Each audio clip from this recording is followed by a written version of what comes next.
अथ बृहस्पति पुत्र कच का सर्व त्याग साधन से जीवन मुक्ति, मिथ्या पुरुष की आख्यायिका और उसका तात्पर्य। श्री वशिष्ठ जी कहते हैं, हे रघुनंदन, यह सिखी ध्वज की कथा मैंने तुमसे आद्योपांत कह दी।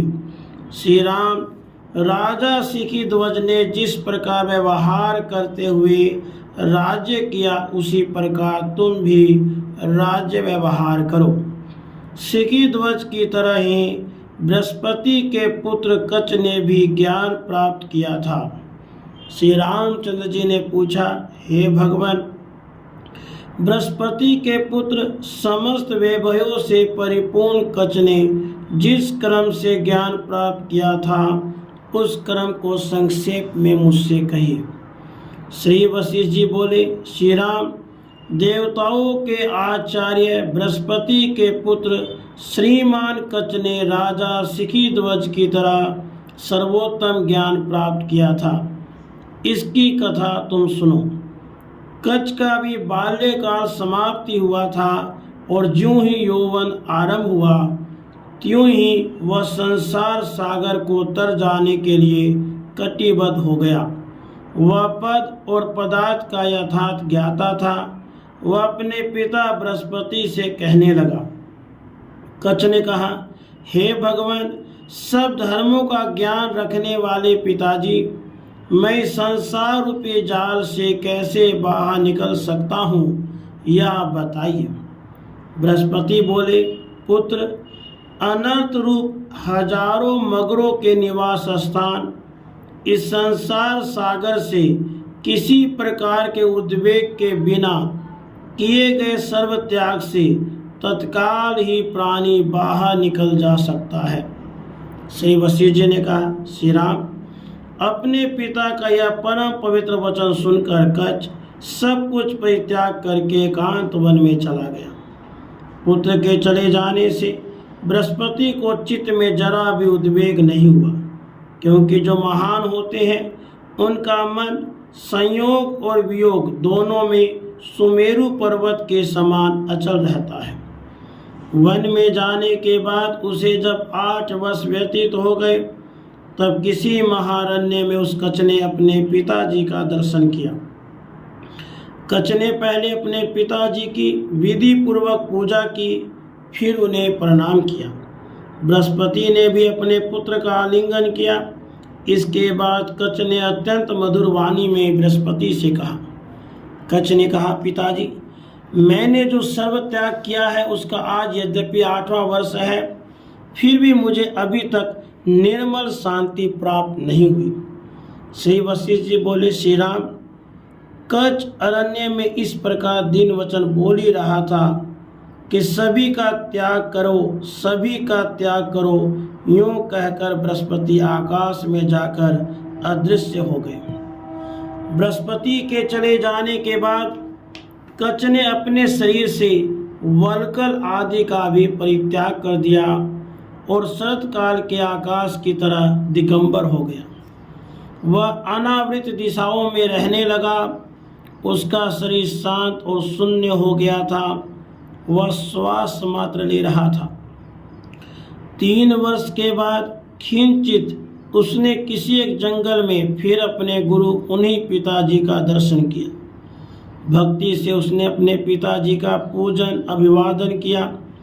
पिता ने भी अपने पुत्र का आलिंगन किया। इसके बाद कच दुखित होकर गदगद वाणी से पूछने लगा। कच ने कहा, पिताजी, मैंने सबका त्याग कर दिया। कंथा, दंड, कमंडलू आदि का भी त्याग कर दिया, फिर भी अपने आत्म पद में मेरी स्थिति नहीं हुई। अब मैं क्या करूं? बृहस्पति बोले, पुत्र, चित्त ही सब कुछ है, अतः उसी का त्याग कर तुम अपने स्वरूप में स्थित हो जाओ। सर्वज्ञ लोग चित्त त्याग को ही सर्व त्याग कहते हैं। श्री वशिष्ठ जी ने कहा, श्री राम, पुत्र से ऐसा कहकर बृहस्पति शीघ्रता से आकाश में उड़ गए। इसके बाद अंतःकरण से खेद निकाल कर वह कच त्याग के उद्देश्य से चित्त की खोज करने लगा। खोज करने पर भी जब उसे चित्त की प्राप्ति नहीं हुई, तब उसने विवेक पूर्वक विचार किया कि देह आदि जो कुछ ये प्रसिद्ध पदार्थ हैं, वे तो चित्त नहीं कहे जा सकते, और उनमें चित्त कहाँ रहता है इसका भी निरूपण नहीं हो सकता। इसलिए बेचारे अपराध शून्य देह आदि का मैं व्यर्थ ही क्यों त्याग करूं।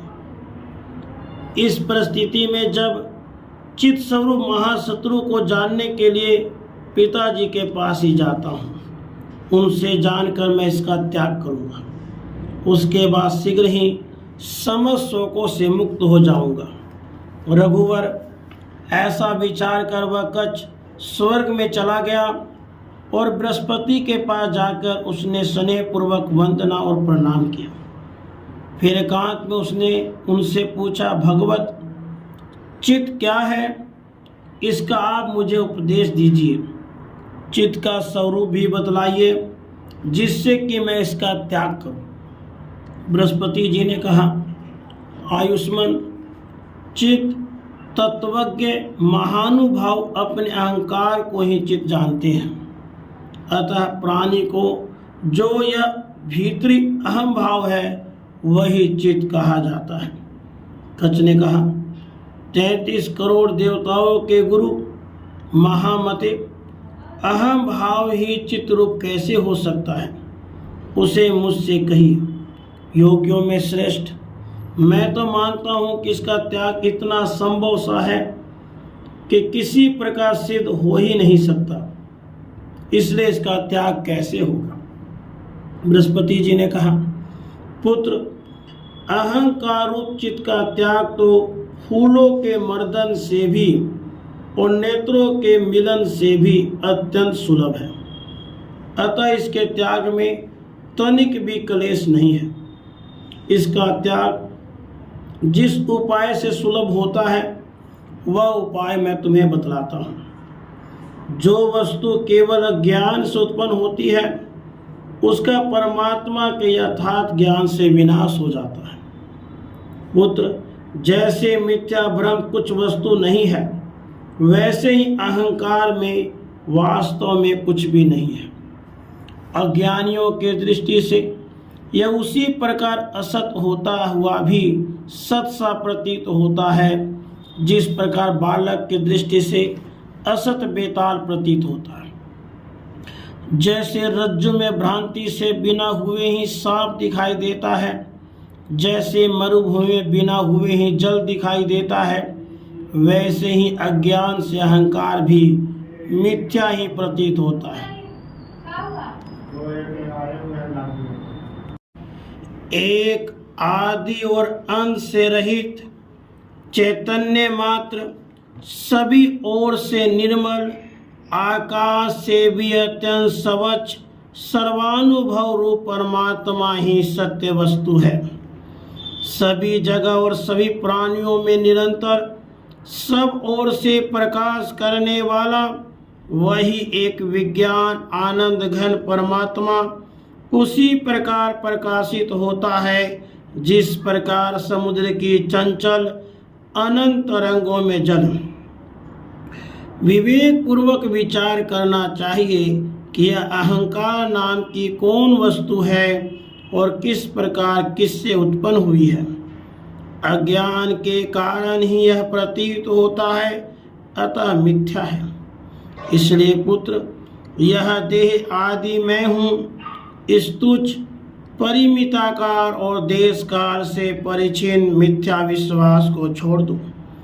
तुम तो देश काल आदि परिच्छेदों से शून्य, स्वच्छ, निरंतर उदय स्वभाव, व्यापक, सब पदार्थों के रूप से भासमान, निर्मल, अद्वय, केवल सच्चिदानंदमय हो। तुम सर्वदा ही अत्यंत विशुद्ध, अनंत, नित्य चिन्मय परमात्मा हो। कच्छ, सत्स्वरूप तुम्हारा यह अहम भाव क्या वस्तु है, अर्थात कुछ नहीं है।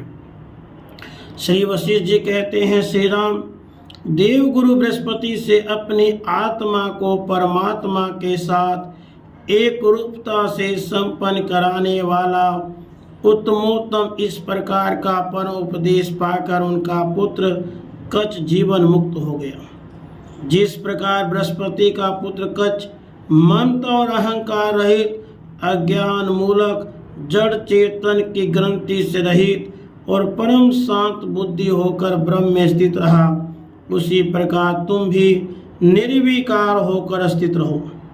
इस अहंकार को तुम असत समझो, क्योंकि मिथ्या खरगोश के सींगों का त्याग और ग्रहण क्या। तुम एक देशी नहीं हो, संकल्प रहित, सर्वभाव रूप, सर्वव्यापी, सूक्ष्म से भी सूक्ष्मतर, मन से रहित केवल सच्चिदानंद घन स्वरूप हो। निष्पाप श्री राम, यह माया में संपूर्ण जगत अज्ञान से तो असत सा सत सा दिखाई पड़ता है और ज्ञान से वह सब ब्रह्म रूप ही है। क्योंकि अत्यंत गाढ़ जो संसार की माया है, उसका पार पाना यद्यपि अत्यंत कठिन है, फिर भी जैसे शरद ऋतु से कोहरा नष्ट हो जाता है, वैसे यह माया परमात्मा के अर्थात ज्ञान से तुरंत नष्ट हो जाती है। श्री राम जी ने कहा, गुरुवर, ज्ञातव्य तत्व के ज्ञान से तृप्त हुआ भी मैं आपसे यह प्रश्न पूछता हूँ, भला बतलाइए तो सही, कौन ऐसा प्राणी है जो तृप्त होता हुआ भी सामने रखे हुए अमृत रूपी पेय को न पिएगा। मुनि श्रेष्ठ, मुझसे शीघ्र यह बतलाइए कि मिथ्या पुरुष नाम की कौन वस्तु है जिसने सत्य वस्तु ब्रह्म को असत्य सा बना रखा है और असत्य वस्तु समस्त जगत को सत्य सा बना डाला है। श्री वशिष्ठ जी बोले, राघव, मिथ्या पुरुष को जानने के लिए यह सुंदर हास्यप्रद आख्यायिका तुम सुनो, जो मेरे द्वारा कही जाती है। महाबाहु, कोई एक माया यंत्र में पुरुष था। वह केवल बालक के समान तुच्छ बुद्धि, मूढ़ और अज्ञान से आवृत था। वह किसी एक निर्जन एकांत प्रदेश में उत्पन्न हुआ था और उसी शून्य प्रदेश में रहता था। वह वास्तव में आकाश में नेत्र दोष से दिखाई पड़ने वाले केशों के झुंड समान और मरुभूमि में मृग तृष्णा जल के समान मिथ्या ही था।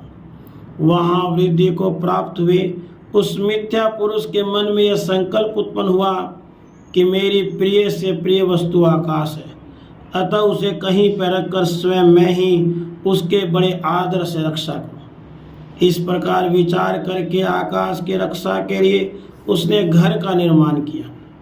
रघुनंदन, उसके बाद उस घर के अंदर उसने यह आस्था बांध ली कि आकाश मेरा है, इसकी मैंने रक्षा की है। उस गृह आकाश से वह संतुष्ट हो गया। इसके बाद कुछ काल के बाद वह उसका घर नष्ट हो गया। जब वह नष्ट हो गया तब मिथ्या पुरुष इस प्रकार शोक करने लगा, हा गृहाकाश, तुम नष्ट हो गए। अरे तुम एक ही क्षण में कहाँ चले गए। हा तुम टूट गए, तुम बड़े अच्छे थे। इस प्रकार सैकड़ों बार शोक कर फिर उस दुर्बुद्धि मिथ्या पुरुष ने वहाँ पर आकाश की रक्षा करने के लिए एक कूप का निर्माण किया और उसी कूप आकाश की रक्षा में तत्पर होकर संतुष्ट हो गया। कुछ समय के बाद उसका वह कूप भी नष्ट हो गया। जब कूप आकाश का नाश हो गया तो वह महान शोक सागर में निमग्न हो गया। कूप आकाश के लिए शोक कर चुकने के बाद उसने तत्काल ही एक घड़े का निर्माण किया और घट आकाश की रक्षा में तत्पर होकर संतुष्ट हो गया। काल से उसका वह घट भी नष्ट हो गया। भाग्य ही जिस किसी दिशा का ग्रहण करता है वही नष्ट हो जाती है। घड़े के आकाश का शोक कर लेने के बाद उसने आकाश की रक्षा के लिए कुंड का निर्माण किया और पहले की तरह कुंड आकाश की रक्षा के लिए तत्पर होकर संतुष्ट हो गया। कुछ काल के बाद उसका कुंड भी उसी प्रकार विनाश को प्राप्त हो गया जिस प्रकार तेज से अंधकार का नाश हो जाता है। कुंड आकाश के विषय में भी उसने महान शोक किया। कुंड के आकाश का शोक करने के बाद उसने आकाश की रक्षा के लिए एक ऐसे घेरे का निर्माण किया जिसमें चारों ओर कमरे और बीच में एक बड़ा कमरा था।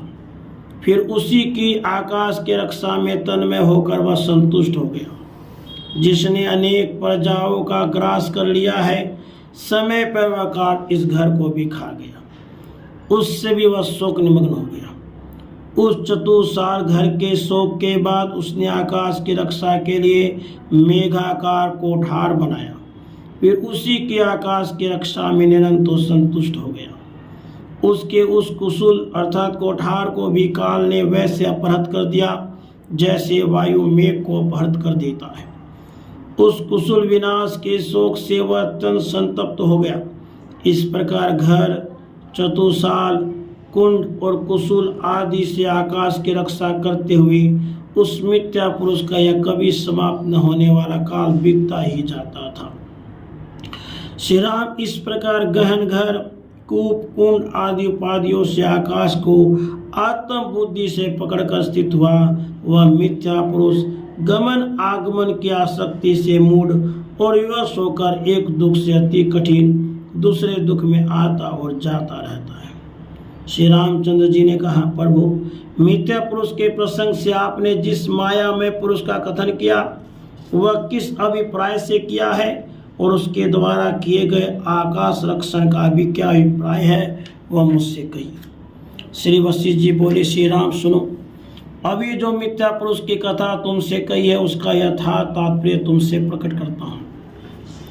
रघुनंदन, मैंने माया यंत्र में जिस मिथ्या पुरुष का उस कथा में उल्लेख किया है उसे तुम अहंकार ही जानो। वह शून्य आकाश में माया से उत्पन्न हुआ है। जिस माया में आकाश के कोने में यह जगत स्थित है वह स्वयं सृष्टि के आदि में भी असीम, असत और शून्य रूप ही रहता है। उस माया में आकाश के अंदर प्राणियों से अत्यंत अगम्य परब्रह्म परमात्मा विराजमान है और उसी ब्रह्म रूप माया आकाश से आरंभ में अहंकार का वैसे ही उदय होता है जैसे आकाश से शब्द और वायु से स्पंदन का उदय होता है। वो अहंकार ही पूर्वोक्त कथा का माया पुरुष है, वही मिथ्या पुरुष है, क्योंकि माया से जो अहंकार उत्पन्न हुआ है वह सत एवं मिथ्या रूप ही है। कुआं, कुंड, चतुर्साल, घड़ा आदि शरीरों की रचना कर मैंने उनके स्वरूप की रक्षा की। अहंकार ने ही आकाश में संकल्प किया था। जगत आकार रूप विभ्रमों से वह अहंकार ही जीवात्मा को मोहित करता है। उस व्यापक शून्य भूताकाश रूप ब्रह्म में यह जगत निश्चय ही मिथ्या है। उसी में वह अहंकार रूप पुरुष मिथ्या हो सुख दुख रूप का अनुभव करता हुआ स्थित था। श्री राम, आकाश में आकाश की रक्षा करते हुए उस मिथ्या पुरुष ने घट आदि का निर्माण कर उनके आकाशों का रक्षण करने में अनेकों तरह के कलेशों का अनुभव किया था। जो वह आत्मा है वह तो आकाश से बड़ा है, परम शुद्ध है, अत्यंत सूक्ष्म है, परम कल्याण रूप तथा शुभ है। उसको कौन पकड़ सकता और कौन उसकी रक्षा कर सकता है। जैसे घट आदि के विनष्ट हो जाने पर घटादि का आकाश कभी नष्ट नहीं होता, वैसे ही देहों के नष्ट हो जाने पर निर्लेप जीवात्मा का कभी विनाश नहीं होता।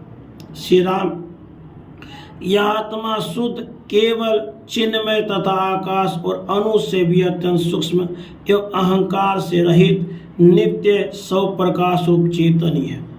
इसलिए आकाश के समान उसका नाश नहीं होता। वास्तव में तो कहीं किसी समय न कुछ उत्पन्न होता है और न मरता ही है। केवल ब्रह्म ही जगत के रूप में प्रकाशित हो रहा है। आदि, मध्य और अंत से तथा उत्पत्ति एवं विनाश से रहित वह परमात्मा एक अद्वितीय सत्य परम पद स्वरूप और शांति में है। राधे कृष्ण। राधे